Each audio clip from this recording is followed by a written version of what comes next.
बांग्लादेश की राजधानी ढाका में कर्फ्यू जैसे हालात हैं क्योंकि इंटरनेशनल क्राइम ट्रिब्यूनल में शेख हसीना के खिलाफ लगे आरोपों पर कुछ ही देर बाद फैसला आने वाला है। इंटरनेशनल क्राइम ट्रिब्यूनल बांग्लादेश का ही एक कोर्ट है। फैसले से पहले ही ढाका सहित कई इलाकों में हिंसा भड़क उठी है। सड़कों पर कार और बसेस में आग लगा दी गई है तो वहीं कॉकटेल धमाकों की आवाज गूंजती रही है। कई जगह हालात इतने बिगड़ गए हैं कि लोगों ने पेड़ गिराकर पूरे के पूरे हाईवे ब्लॉक कर दिए। स्थिति काबू में लाने के लिए यूनिट सरकार ने सेना, पुलिस और बॉर्डर गार्ड बांग्लादेश यानी कि बीजीबी को तैनात किया है। 3 तस्वीरें आपको दिखा रहे हैं। ढाका में आगजनी या फिर देसी बम फेंकने वालों पर गोली चलाने का आदेश भी जारी कर दिया गया है। अब फैसले का हिस्सा यानी कि पूरा का पूरा फैसला नहीं बल्कि एक हिस्सा आज वहां के नेशनल टीवी पर लाइव दिखाया जाएगा। लेकिन उससे पहले ढाका में हालात बेकाबू होते हुए नजर आ रहे हैं। 3 तस्वीरें आपके सामने।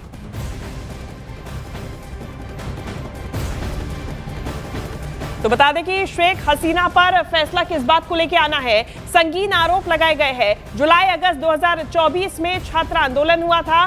छात्र आंदोलन के दौरान करीब 1400 की मौत हुई थी। ऐसे में अब शेख हसीना पर गंभीर आरोप लगाए गए हैं। ये फैसला आज ट्रिब्यूनल कोर्ट की तरफ से, जो कि बांग्लादेश का ही एक कोर्ट है, उसकी तरफ से आज शेख हसीना के ऊपर सुनाया जाना है। लेकिन उससे पहले ढाका में हिंसा एक बार फिर पनप उठी है।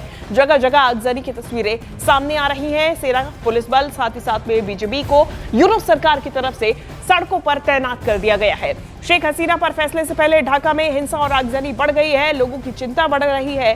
सड़कों पर लोग उतर आए हैं। ये भीड़ हिंसक होती जा रही है। आगजनी की तस्वीरें, भयावह तस्वीरें सामने आ रही हैं और एक बार फिर बांग्लादेश में हालात बेकाबू हो रहे हैं। शेख हसीना पर आज कुछ ही देर में ये फैसला सुनाया जाने वाला है। हम ज्यादा जानकारी लेंगे। शैलेंद्र वांगू हमारे साथ जुड़ गए हैं। शैलेंद्र, सबसे पहले तो क्या अपडेट, फैसले को लेकर कितनी देर में सुनाया जाएगा और दूसरी तरफ बांग्लादेश में सड़कों पर क्या स्थिति?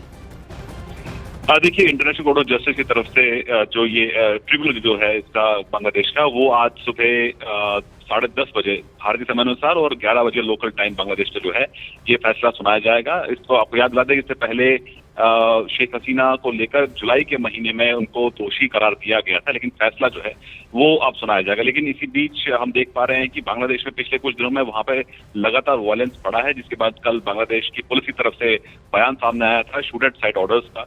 तो ऐसे में वहां पर काफी सख्ती है, सब जगह पहरा लगा हुआ है और कहीं ना कहीं क्रैकडाउन की कोशिश की गई है अवामी लीग के नेताओं पर।